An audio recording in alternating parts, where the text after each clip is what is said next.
자, 이제 48페이지 보시면 도시군 기본 계획이 나옵니다. 자, 가장 위쪽에 무슨 계획이 있었다고요? 국토 종합계획. 그 밑에가 광역도시계획, 도시군 기본계획. 맨 밑에 도시군 관리계획이 있었습니다. 자, 그렇다면 도시군 기본계획입니다. 이 계획 또한 방향을 잡는 건데요. 이것은 단일지역의 방향이었습니다. 단일지역의 장기 발전 방향을 제시한다.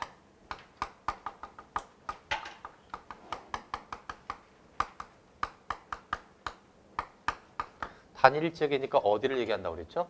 6인지역. 6인지역을 대상으로 수립하는 계획이죠. 그러니까 시흥시의 방향을 알으려면 시흥시 도시군 기본계획을 보면 됩니다. 자, 이것은 방향 제시입니다. 방향이니까 비구속적 계획이다. 비구속적 계획이니까 국민을 구속한다, 안 한다? 안 한다. 처분성이 있다, 없다? 처분성이 없다. 그러니까 쟁송 재개할 수 있다, 없다? 없었죠? 행정쟁송 X입니다. 자, 이 계획은 어느 도시의 그 방향입니다. 그러니까 예를 들어서 여기 이제 만약에 시흥시가 있다고 치면 시흥시의 방향을 잡을 때 도시군 기본계획을 봐야죠. 그럼 시흥시 방향을 잡으려면 교통 문제, 주택 문제, 교육 문제, 환경 문제가 종합적으로 들어가 있어야 그 도시의 방향을 잡을 수가 있는 거죠. 이건 종합계획입니다. 종합적인 내용으로 구성되어 있는 종합계획이죠. 그런 이 계획을 들여다보면 그 도시의 특성을 파악할 수 있죠. 그래서 어느 도시의 특성을 파악할 수 있다.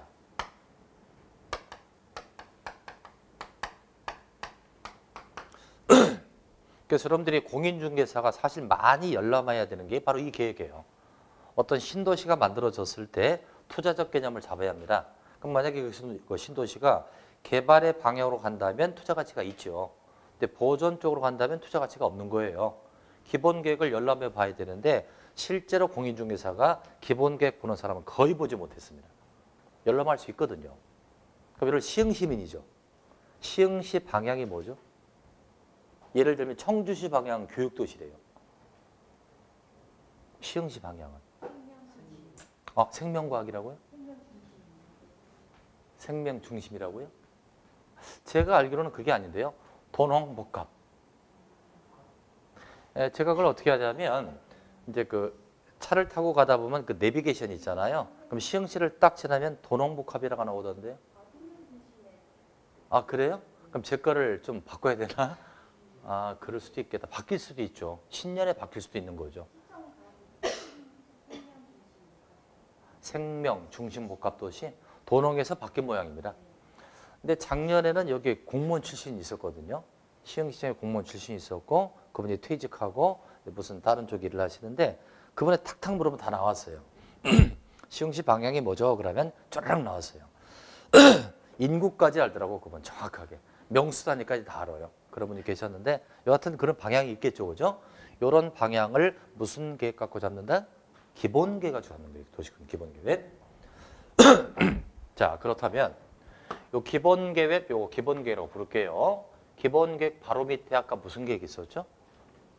도시군 관리 계획이 있었죠? 그러니까 이 계획은 도시군 관리 계획의 지침이 된다고 해요.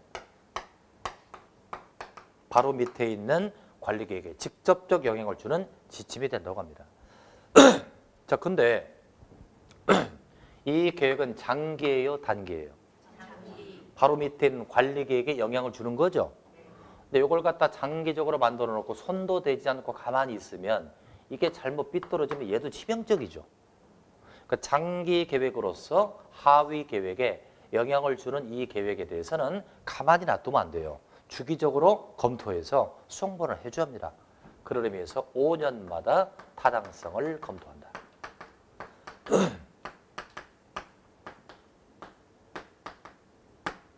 이 계획은 5년마다 타당성을 검토합니다. 근데 아까 여러분들 광역의 경우는 타당성이 있었어요, 없었어요? 없었잖아요. 그것은 광역하고 관리계획은 거리가 멀잖아요. 근데 기본계획과 관리계획은 거리가 가까우니까 직접적 영향을 준단 말입니다. 그래서 기본계획은 타당성도가 있다. 이 정도가 중요한 내용입니다. 특히 광역과 기본계획을 비교하면 여기서 차이가 확 나는 거예요. 5년마다 타당성을 검토한다. 그래서 중요한 개념입니다. 자, 글자 좀 보시자고요. 48페이지 도시군 기본계획 의부터 보겠습니다. 도시군 기본계획이란 6인 확인하셨습니까? 6인 지역의 관할구역에 대해 기본적 공간구조와 장기 발전 방향을 종합계획이다. 종합계획이라 밑줄. 또 도시군 관리계획에 지침이 된다. 거다 밑줄. 바로 밑에 있는 관리계획의 지침이 되는 계획입니다. 자, 오른쪽으로 가자. 법적 성격은 제목 위주로 봅니다. 1번 비구속적 계획. 따라서 2번 쟁송 제기할 수 있다 없다? 그러니까 끝줄에 없다라고 돼 있죠? 확인하시고 쟁송 제기할 수 없다. 3번 광역도시계획이 수립된 지역에 수립하는 기본계획은 그 광역에 부합되어야 됩니다. 상위계획에 적합해야 되겠죠? 이때 기본계획 내용이 광역과 서로 다를 때는 광역이 우선한다. 당연한 얘기 아닙니까? 아까 거보다 좀 부드럽지 않아요? 안 부드러워요? 네네, 똑같습니까? 한번 했던 거니까 좀 낫잖아요. 안 나도 낫다고 해요. 그렇게. 자, 이제 02번으로 갑니다. 수립권자. 수립의 뜻이 뭐라고 했었죠? 초안 작성이죠. 누가 수립한다? 이게 당연히 6인 지역에 수립하니 6인이 수립하는 거예요. 6인의 밑줄 딱 쳐놓으세요. 6인이 수립합니다. 당연히 6인 지역의 방향은 6인 지역의 지자체 6인이 수립해야 되겠죠. 그렇게 확인해 주시고요. 03번 수립 대상 지역도 6인 지역입니다. 밑줄 딱 쳐놓으세요. 6인 지역에 수립하는 계획입니다. 자, 넘기시고요. 우리 오빠께서는 책을 참 잘 찾고 잘 따라오시네요. 그죠? 우리 여기 현재 수강생분 중에 가장 연장자이신 것 같아요. 5학년이신가요? 6학년이시죠? 근데 5학년 같이 젊어 보이시고 총명하십니다. 아주. 강의하다 보면은 60대, 50대들이 많이 강의를 들으시거든요. 근데 50대 후반부터는 책을 못 찾는 거예요. 그 책을 못 찾아가지고 제가 항상 앞에 앉으라고 그러거든요. 여기 앉으시면 제가 이제 쭉 진행하다가 이거 틀렸습니다. 손가락 지적을 해주는데 우리 오빠는 너무 잘하시는 거예요. 아주 페이지를 정확히 찾고 있습니다. 아주 총명하십니다. 자, 이제 처음에는 그렇더라고요. 책도 잘 못 찾고요. 지금 책도 나중에 헷갈리게 갖고 오는 거야. 이제 책을 요거 하는 건 현재 받으셨죠? 이제 다음 주 되면 6개 다 받거든요. 그러니까 공법 시간에 공시법을 갖고 와, 항상. 한 달 내내 그것도. 그럼 그분은 공시법 시간에 공법을 또 가져올 거야. 전혀 다른 과목이잖아요. 그 책을 잘 선별해서 갖고 오셔야 됩니다. 자, 이제 또 책이 좀 무겁죠. 무겁고 필기를 하다 보니까 턱이 져갖고 왼쪽 페이지 필기할 때 아주 골치 아프죠? 저는 이렇게 찢어갖고 다닙니다. 책을 분근을 합니다. 그러니까 제가 이제 참고적으로 말씀드리면 저는 그냥 이렇게 번마다 찢어갖고 다니는데 복사점 같은 데 가면은 이 책을 2개 종류, 2개나 3개로 나눠서 스프링 제작을 해주더라고요. 15,000원 정도 주면 책을 나눠서 2개 내지 3개를 나눠서 그렇게 제작을 해준다고 하니까 이게 불편하시면 그렇게 활용해도 괜찮을 겁니다. 이상은 광고였습니다. 자, 이제 계속 또 봐요. 자, 이제 50페이지로 잠깐 봅니다. 50페이지. 04번 제목을 보면 도시군 기본계획의 내용이 나와 있습니다. 박스에 여러 개 나와 있죠. 아까 광역보다 내용이 더 많죠. 실제는 8가지가 아니에요. 그 이상입니다. 왜 이렇게 내용이 많다? 종합계획이니까. 종합계획이니까 많은 양이 수록될 수밖에. 그중에서 1번만 보도록 합니다. 자, 이 계획의 내용이죠. 지역적 특성, 계획의 방향, 목표에 관한 사항이 들어가니까 그다 땡땡 하고요. 어느 도시의 특성 파악이라고 적으세요. 어느 도시의 특성을 파악할 수 있다는 겁니다. 그 지역의 특성이랄지 계획의 방향, 목표가 들어가니까 어느 도시 특성을 파악할 수 있다. 이렇게 보는 거죠. 자, 이제 05번 제목 보세요. 수립 기준, 기준의 동그라미. 기준은 누가 정한다? 국토부. 아까 했잖아요. 공법상 기준이 나오면 국토부라고 그랬잖아요. 국토부가 정한다라고 나와 있을 겁니다. 확인해 주시고요. 그래서 이 계획 기준이 여러 개 있습니다만 1, 2번 두 개만 보겠습니다. 1번 6인 나왔고요. 6인의 기본적 공간 구조, 장기 발전 방향을 제시하는 토지 이용에 대한 종합 계획이 되도록 하라. 종합 계획 밑줄 딱 치고. 두 번째, 이 계획은 장기예요, 단기예요? 그러니까 포괄적, 계략적 수립의 밑줄. 여건 변화에 탄력적 대응할수록 포괄적, 계략적 수립이라고 되어 있습니다.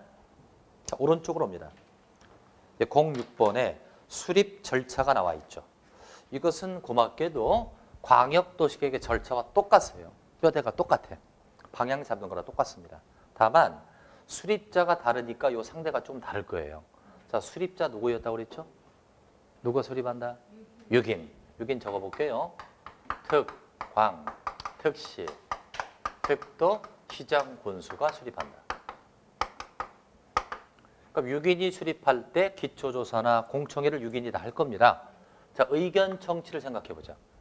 의견 청취는 수립자와 관계를 맺자고 했던 거예요. 수립자가 6인입니다. 6인은 다 지자체 맞나요? 지방자치단체냐고 6인이? 지방의회 있나요? 여기 지방의회 있냐고요. 뭔 소리 하는 거예요 지금. 지자체는 지방의회가 있잖아요. 서울특별시도 특별시 의회가 있고 광역시 의회가 다 있잖아요. 그죠? 여기 의회가 있다 없다? 있죠요. 그러니까 6인 의회 의견을 듣습니다. 6인이 수립하니까 6인 의회 의견을 듣고 6인이 수립합니다. 이렇게 수립을 해가지고 협의와 심의를 거쳐서 승인 들어갑니다. 초안 잡았으니까 확정 짓는 거죠. 근데 이상하게도 승인자를 보니까 도지사라고 나오는 거예요. 도지사. 자, 이제 실력을 발휘해보자. 도지사가 승인하니 얘보다 직급이 낮은 자가 수립했을 때 승인받는다. 얘보다 낮은 자 누굽니까 지금? 시장 군수가 수립했을 때 도의사의 승인을 받는다는 얘기예요. 그죠? 그렇다면 얘가 승인하니까 여기에 중앙자 들어간다 안 들어간다? 안 들어가죠. 관계 행정의장과 협의하고 지방도시는 심의를 거쳐서 도의사가 수립했습니다. 승인했습니다. 승인했으니까 얘가 다시 얘를 내려주겠죠? 시장군수를 내려주면 그 자가 일반에게 공고를 한다. 이렇게 들어가는 거예요. 아까랑 똑같습니다. 자, 그렇다면 승인자에 도지사만 나와 있기 때문에 얘네가 수립해서만 승인받는다. 그럼 사인이에요. 사인이라고 할게요. 특, 광, 특시, 특도는 사인이에요. 그럼 원래 얘네가 수립했다면 승인은 누구한테 받아야 돼요? 이거 상급자가 누구예요? 장관이죠. 국토부 장관에게 승인을 받아야 되는데 법 규정에 그런 게 없단 말이에요. 없으니까 사인이 수립했다면 승인받지 않는다는 걸 알 수 있어요. 협의와 심의는 거칩니다. 사인의 경우는 협의, 심의 거쳐서 확정져 버리지 승인받지는 않아요. 그래서 광역시를 그래서 하려는 거예요. 그러니까 이것이 되면 얘네들은 굉장히 혜택 갖는 거죠. 지들이 초안해서 지들이 확정지는 거예요. 그러니까 1차 전류 끝나겠죠. 그럼 이때 사인이 수립할 때도 협의 심의에 중앙자 들어간다 안 들어간다? 안 들어가죠. 관계 행정의장과 협의하고 지방도시를 심의를 거쳐서 얘네가 확정짓습니다. 그럼 얘네는 줄 애들이 없으니까 사인이 직접 일반에게 공고 일람한다. 그럼 이게 끝나는 거예요. 간단하죠. 그러니까 일반시하고 광역시는 아주 혜택 차원이 크게 차이가 나요. 그죠? 광역시는 스스로 확정 짓잖아요. 일사천리. 그럼 만약에 시흥시에다가 기본계획 수립할 수 있잖아요. 시흥시입니다. 누가 수립했을까? 시흥, 시장이 수립했겠죠. 그 자는 수립했으면 승인 받아야 안 받아요? 받아야 돼요. 경기도에서 승인 받아야죠. 그런데 인천광역시장이야. 광역시장이 수립하겠죠. 그 자는 승인 받는다 안 받는다? 안 받아. 지가 그냥 끝내버려요. 그러니까 광역시를 하고 싶겠죠. 그래서 우리나라에서 가장 광역시를 하기 좋은 조건이 수원이란 말이에요. 광역시가 될 조건 중에 하나는 관련 법을 보면 인구 100만 이상이면 광역시 요건이 됩니다. 근데 수원시는 이미 인구 100만을 넘어갔습니다. 그래서 수원시는 광역시가 돼야 돼요. 여러 차례 행자부, 행안부에 요청하죠. 근데 행정안전부에서 안 해주는 거예요. 왜 안 해준다? 수도권에 과밀이 생겨버리죠. 수도권만 해도 서울특별시가 있죠. 인천광역시, 수원까지면 수원광역시가 되면 이건 너무 집중화가 현상이 됩니다. 그래서 안 해주는 거야. 안 해주니까 수원시는 불만이 폭발할 정도죠. 그래서 걔를 꼬시려고 대도시를 만들어준 거예요. 대도시는 인구 50만 이상이죠. 대도시도 일정한 혜택이 있어요. 여기까지는 혜택이 없었죠. 대도시도 일정한 결정권을 줍니다. 그래서 이렇게 약간 달게 주는 거죠. 그러니까 똑같은 시인데 수원시도 수립하면 경기도에서 승인받아야 돼요. 시흥시도 승인받아야죠. 그럼 수원시 입장에서는 시흥시 인구의 5배 정도 많은데 좀 억울하잖아요. 그래서 대도시라고 명칭을 해주고 일정한 혜택도 준다. 이렇게 돼 있는 겁니다. 이 과정을 살피자고요. 자, 51페이지입니다. 기초조사부터 공청회까지 순서대로 가보겠습니다. 자, 수립 절차에 기초조사 보자. 6인 확인하시고 6인은 도시군 기본계획 수립할 때 미리 인구, 경제, 사회 등에서 조사 측량한다. 조사 측량이라 밑줄. 이것을 기초조사라고 합니다. 수립자가 조사하는 거죠. 수립을 하기 위해서 필요하니까. 근데 쭉 내려가다 괄호 속에 보면 토지 적성평가 찾았습니까? 밑줄 딱 치고. 또 괄호 속에 재해 취약성 분석 밑줄 딱 쳐놓으세요. 그 두 가지를 추가라고 적혀요. 추가. 이 두 가지가 추가됩니다. 아까 광역도시계획 만들 때도 기초조사 있었죠? 있었죠? 거기에는 이 두 가지가 없었잖아요. 근데 기본계획 만들 때는 두 가지를 추가시킵니다. 재해 취약성 분석과 토지 적성 평가를 추가한다.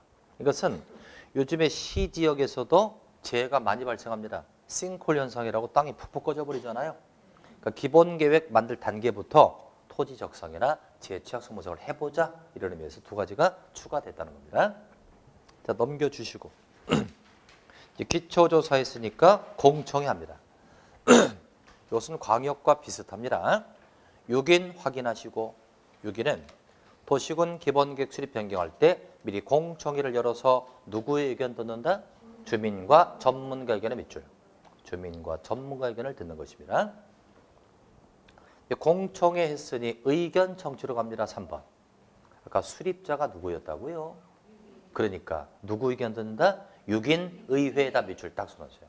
6인 의회 의견을 들어서 내가 수립하는 겁니다. 자, 이제 괄호 4번 갑니다. 괄호 4번에 1번. 6인입니까? 아니잖아. 4인이잖아요. 4인이죠? 4인 밑줄 딱 쳐놓고 4인은 기본계획 수립할 때 협의심의 거친다고 되어 있습니다. 중앙자 없네요. 관계 행정의장과 협의하고 지방도시는 심의를 거칩니다. 그러나 승인은 받아요? 안 받아요? 4인이니까 승인 X. 4인의 경우는 협의, 심의 거쳐 확정진다고 했지 승인 X였잖아요. 화살표주고 확정 동그라미. 승인은 안 받고 확정해버린다 이겁니다. 4인의 경우는 협의, 심의 거쳐서 확정 지을 뿐 승인받지 않습니다. 2번에 1번으로 갑니다. 누가 수립했다? 시장, 군수가 수립했다면 누구의 승인받는다? 도지사 승인받는다. 이제 3번으로 들어옵니다. 협의, 심의. 도지사가 승인하니 이때도 중앙자 없습니다. 관계 행정의장과 협의하고 지방도시는 심의를 거쳐서 도지사가 승인한다고 되어 있습니다. 자, 오른쪽 오시고 괄호 5번에 1번 봅니다. 4인이에요? 6인이에요? 4인이죠? 그자는 직접 일반에게 공고 열람시킨다고 되어 있습니다.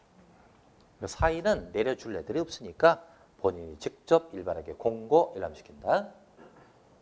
2번으로 갑니다. 도지사가 승인했다면 그자가 직접 일반에게 줘요? 누구를 시켜요? 시장원수를 주겠죠? 시장원수에게 송부하면 시장원수가 일반에게 공고 열람한다라고 되어 있습니다. 눈으로 딱딱 확인해 주십시오. 잘 따라오고 있습니다. 자, 이제 맨 밑에 타당성 검토. 기본계획은 타당성 검토가 있다고 되어 있죠? 몇 년마다? 공법상 타당성 검토는 거의가 다 5년마다 합니다. 5년이면 대통령 임기죠. 정부가 바뀐단 말이죠. 정부가 바뀌면 정책이 바뀔 수 있잖아요. 그래서 대부분 타당성 검토는 5년마다 이렇게 기억하십시오. 그러나 아까 광역도시계획은 타당성이 있었나요? 왜 없었죠? 직접적 영향을 주지 않잖아요, 이건요. 그러니까 타당성은 안 하지만 기본 계획은 관리 계획에 직접 영향을 주니까 타당성을 검토한다. 이렇게 이해하시면 됩니다. 자, 오늘 진도는 여기서 끝을 내겠습니다. 너무 골치 아파요. 자, 진도 끝이니까 책 덮자. 컨버세이션 대화를 좀 하고 마치겠습니다. 오늘 배운 거. 일단 첫 강의를 딱 들어보니 소회가 어떻습니까? 우리 언니 소회가 어때요? 아주 골치 아파요. 아프고. 우리 오빠께서는 해보니까 한번 해볼만 하다. 그런 생각 드시죠? 네. 항상 이렇습니다. 어려워. 어렵지 않고 불가능한 건 없습니다. 그죠? 그래서 여러분들 오늘 배운 내용을 전혀 책을 보지 않고 하루 지나가잖아요. 그럼 싹 다 까먹어요. 다음 주 왔을 때 내가 하는 얘기가 중국말로 들립니다. 그러니까 외우고 하지는 말고요. 오늘 배운 내용 중에 밑줄 친 거 있잖아요. 그것만 딱 읽어보시고 다음 주에 여기 이제 화요일 또 만나잖아요. 여러분들 오늘 보니까 미리 오는 분도 계시지만 시간은 거의 맞춰 오시더라고요. 공법은 그렇게 하지 마시고 15분 전쯤에 오세요. 오셔가지고 그 전날 그 전주 배웠던 거 있죠? 밑줄 친 거 한번 읽어보셔야 돼요. 밑줄 친 거 눈으로 쭉 훑어보세요. 그래야 연결돼요. 공법은 수학과 같아요. 앞에 거 모르면 뒤에 걸 전혀 몰라요. 그러니까 제가 물론 연결해서 강의를 하겠습니다만 한번 눈으로 눈여기를 하고 오시라는 거예요. 자, 오늘 배운 거 세 가지만 딱 정리해보자. 첫 번째, 행정조직 체계가 있었다. 상급자, 중급자, 하급자. 상급자가 누구죠? 장관. 중급자는 시도지사. 풀어 제끼면 5개. 특, 광, 특시, 특도, 도. 하급자는 누구다? 시, 군, 구. 이렇게 있었고요. 그 다음에 그 중에 6인이 있었죠. 행정의 기본단 6인. 이거 모르면 안 되는 거예요. 6인 누구다? 특, 광, 특시, 특도, 시장, 군수. 그리고 계획을 배웠단 말이에요. 계획은 상하이 체계가 있었다. 맨 위에 무슨 계획? 국토 종합 계획. 전국 방향이죠. 두 번째, 광역 도시계획. 어디의 방향이다 이건? 2개 이상을 묶어야 되잖아요. 묶은 걸 뭐라고 한다? 광역 계획권의 방향을 잡는다. 그 밑에가 무슨 계획이 있다? 도시군 기본 계획. 무슨 계획? 도시군 기본 계획. 어디의 방향이다 이건? 단일적의 방향. 이렇게 방향을 배웠다고요? 그럼 다음 주는 뭐 배울까요? 도시군 관리계획 집행하는 걸 배웁니다. 자, 그럼 여기서 광역과 기본계획을 비교해 볼게요. 큰일 났다 이제. 기본계획은 알겠는데 아까 광역배운 다 까먹었을 거예요. 그게 정상입니다. 자, 우선 기본부터 물어볼게요. 기본계획은 수립을 누가 한다? 수립? 6인. 승인은 누구한테 받는다? 도지사. 그러니까 누가 수립했을 때? 시장 군수가 수립했을 때는 도의사 승인. 사인은 승인받지 않는다. 잘했습니다. 이제 광역도시계획. 광역도시계획 수립자가 누구요? 멍치잖아 갑자기. 광역도시계획 수립자가 누구냐? 공동수립을 딱 돌리라고 그랬죠?